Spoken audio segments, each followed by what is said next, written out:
Hello everyone and welcome back to our weekly English course. I hope you enjoyed our first lesson and are ready for the second one.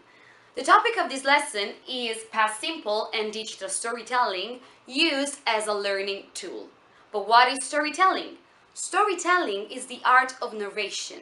Stories teach us about life, about ourselves, and about others. But when we tell a story, we have to use a past tense. And what is the past tense for the stories? Past simple, of course.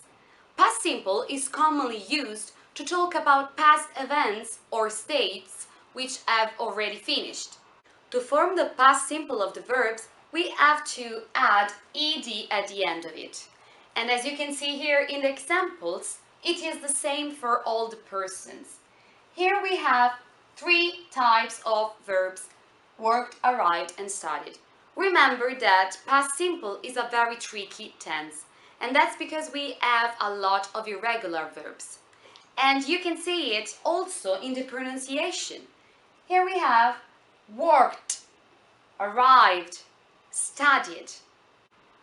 For the negative form, we have to add the auxiliary verb did, which is in a past simple of do, plus the adverb not, plus the verb.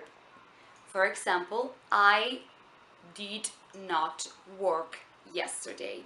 And we have the contractive form, which is didn't. I didn't work yesterday. With past simple, we can use a lot of past references. And here we have some examples. I worked yesterday. I didn't work 2 years ago. Or last Tuesday, 3 nights ago, or Monday morning.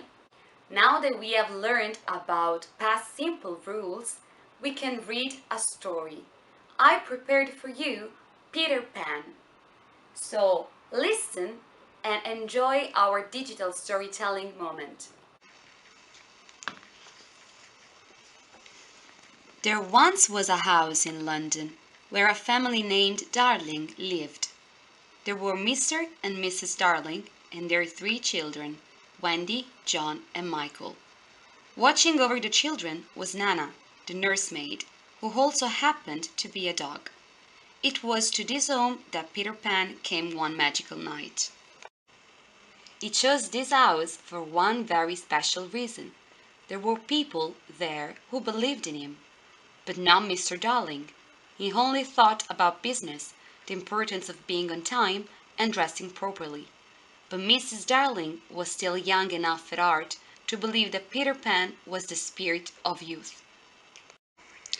Then there were John and Michael. They knew how to fight off pirates, hoop like Indians, and march like soldiers.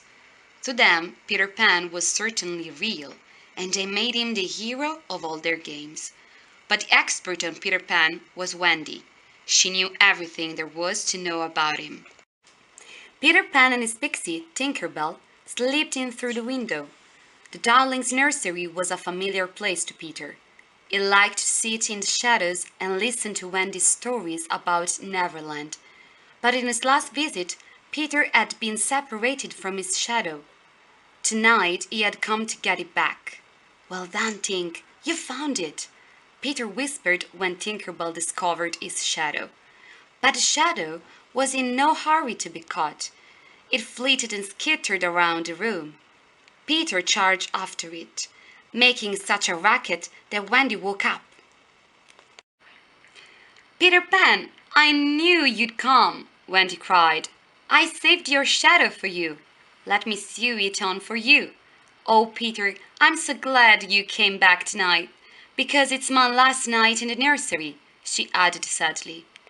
But that means no more stories, cried Peter. I won't have it. Come on, we are going to Neverland. You'll never grow up there. John, Michael, wake up. Peter is taking us to Neverland, cried Wendy. But Peter, how do we get there? Fly, of course. It's easy. All you have to do is think wonderful thought. And, said Peter, shaking Tinker Bell, add a little bit of pixie dust. We can fly, shouted Wendy, John, and Michael as they followed Peter and Tink out of the nursery window. They soared over the rooftops of London. Peter laughed with glee as he pointed up into the sky. There it is, Wendy, Neverland. Second star to the right and straight on till morning. Thank you for watching and follow us on our social media pages on Facebook and Instagram. So see you in the next lesson.